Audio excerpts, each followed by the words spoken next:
Narco taste करायचं म्हणत होतं ना, तू कुठे गेला खरकाटे? चल. अरे एका बापाच्या औलाद असल्यासारखं बाहेर पडावं लागतं. दूध का दूध, पाणी का पाणी जनतेसमोर करायचं. तुझ्या समोर समाजासमोर तू सिद्ध व्हाय, मीही माझ्या समाजासमोर सिद्ध होतो. तू ऐकडे पैसे नसले तर आम्ही वावर ऐकतो, तूही फीस भरतो कोर्टात. चल नार्को टेस्ट लपू नको. तू म्हणतो का संबंध नाही? ती कांचन साळवी संकळ सांगतोय आणि काय बोलतो धनंजय मुंडे, तू 12 वाजता बोललाय त्या आरोपीला. सगळे सीडीआर येतील आणि एसपी साहेबांनाही सांगतो सगळ्यांचा डम डाटा काढा यांचा. याच्या 10-15 जण आहेत, थोडे नाहीत. नार्को टेस्ट करायचं म्हणून. आणि ते कुठं लपलाय ना? काय लपवतो रे ह्या गाड्या? तू म्हणला ना नार्को टेस्ट करायची, आता कुठे गेला खरकाट्या? कुठं लपतो? चाल.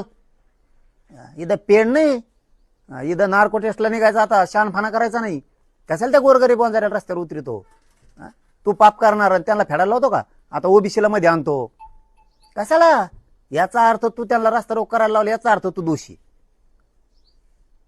तू दूध का दूध, पाणी का पाणी होऊ दे. चल त्या नार्को टेस्टला तिकडं, त्या नळ्यात जाऊन बसू आपण. कोणच्या आहेत त्या मशीन मध्ये. चल, लपू नको रे.